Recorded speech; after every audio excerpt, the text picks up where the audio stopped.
வணக்கம் எல்லோருக்கும். பைபிள்ல நமக்கு ரொம்ப நல்லா தெரிஞ்ச ரெண்டு முக்கியமான நபர்கள். ஆனா அவங்களுக்குள்ள ஒரு மறைமுகமான தொடர்பு இருக்கு. அத பத்தி தான் நம்ம இன்னைக்கு தெரிஞ்சுக்க போறோம். இது உங்களுக்கு ரொம்பவே ஆச்சரியமா இருக்கலாம். மோசே, இயேசு. இவங்க 2 பேருக்கும் என்ன சம்பந்தம் இருக்க முடியும்? ஒருத்தர் செங்கடலையே பிரிச்ச ஒரு மாபெரும் தலைவர். இன்னொருத்தர் நம்மை பாவங்களிலிருந்து காப்பாற்றி வந்த மீட்பர். பார்க்கறதுக்கு 2 பேரும் ரொம்ப வேற மாதிரி தெரிஞ்சாலும், மத்தேயு நற்செய்தியை நீங்க ஆழமா படிச்சீங்கன்னா, அங்கே ஒரு அற்புதமான இணைப்பு இருக்கிறத பார்க்க முடியும். வாங்க, இந்த ஆச்சரியமான தொடர்பை பத்தி தான் நம்ம இப்ப பார்க்க போறோம். மத்தேயு நற்செய்தியை எழுதினவர் இயேசுவ எப்படி ஒரு புதிய மோசேவாக ரொம்ப திட்டமிட்டு நமக்கு காட்டுறாருன்னு நம்ம கண்டுபிடிக்க போறோம். மத்தியு நற்செய்தி இருக்கு இல்லையா, அது ஒரு பாலம் மாதிரி. எதுக்கும்னா பழைய ஏற்பாட்டுக்கும் புதிய ஏற்பாட்டுக்கும் நடுவுல. அதாவது இஸ்ரேல் மக்களோட கதையையும் இயேசுவோட கதையையும் இது ரொம்ப அழகா இணைக்குது. சரி, மத்தேயு எதுக்காக இது செஞ்சாரு? அவரோட நோக்கம் என்ன? இந்த ஒப்பீடு அந்த காலத்துல ஏன் அவ்வளவு முக்கியமா இருந்துச்சுன்னு நாம புரிஞ்சுக்க முயற்சிப்போம். முதல்ல இந்த நற்செய்தி யாருக்காக எழுதப்பட்டதுன்னு நாம புரிஞ்சுக்கணும். இது முக்கியமா யூத பின்னணியிலிருந்து கிறிஸ்தவர்களானவங்களுக்காக எழுதப்பட்டது. அவங்களுக்கு மோசேயோட முக்கியத்துவம் எவ்வளவு ஆழமா தெரியும்னு யோசிச்சு பாருங்க. அதனால இயேசுவ மோசேயோட ஒப்பிடும்போது அது அவங்களுக்கு ரொம்பவே சக்தி வாய்ந்ததா இருந்துச்சு. ஆமா, யூத கலாச்சாரத்தை பொறுத்த வரைக்கும் மோசே தான் அவங்களுடைய மிகப்பெரிய தலைவர். கடவுள் தன்னோட சட்டங்களை அவர் மூலியமா தான் மக்களுக்கு கொடுத்தாரு. அதனாலதான் மத்தியு செய்ய போற இந்த ஒப்பீடு ரொம்பவே பவர்ஃபுல். சரி, ஆதாரம் எங்க இருக்கு தெரியுமா? மத்தியு தன்னோட நற்செய்தியை எழுதின விதத்திலேயே இருக்கு. அதாவது அதோட அமைப்புல. மோசேயின் 5 நூல்களுக்கும் மத்தியு நற்செய்தியில வர்ற இயேசுவோட 5 பெரிய சொற்பொழிவுகளுக்கும் நேரடி தொடர்பு இருக்கு. 5 இந்த நம்பர் ரொம்ப முக்கியம். இது சும்மா ஏதோ தற்செயலா வந்தது கிடையாது. மத்தேயு வேணுனே தான் இந்த எண்ணை மையமா வச்சு தன் புத்தகத்தை கட்டமைச்சிருக்காரு. எதுக்குன்னா, இதோ மோசே போன்ற ஒரு புதிய சட்டமளிப்பவர் வந்திருக்கிறாருன்னு தான் வாசகர்களுக்கு உணர்த்தத்தான்.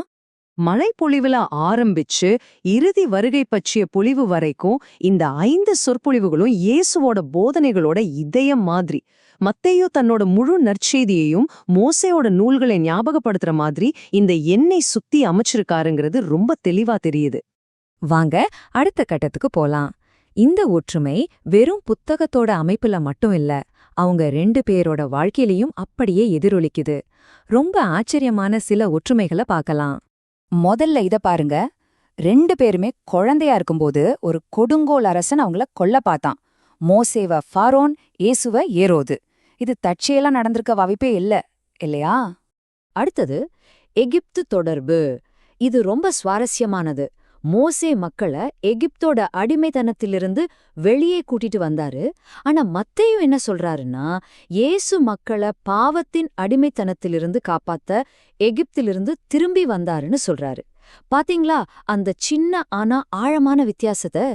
அப்புறம் பாலைவனம். மோசே மக்களோட 40 வருஷம் பாலைவனத்துல அலைஞ்சாரு. ஆனா இயேசுவோ 40 நாள் பாலைவனத்திலிருந்து சாத்தானோட சோதனைகளை ஜெயிச்சாரு. இங்கேயும் இயேசு ஒரு படி மேல இருக்கிறத பார்க்க முடியுது. இப்போ நாம இந்த ஒப்பீட்டோட உச்சக்கட்டத்துக்கே வந்துட்டோம். இந்த இடத்துல தான் இயேசு மோசேய மாதிரி மட்டுமில்ல, அவரை விட பெரியவர்னு ரொம்ப ஆழமா காட்டப்படுது. பழைய ஏற்பாட்டுல அந்த காட்சியை யோசிச்சு பாருங்க.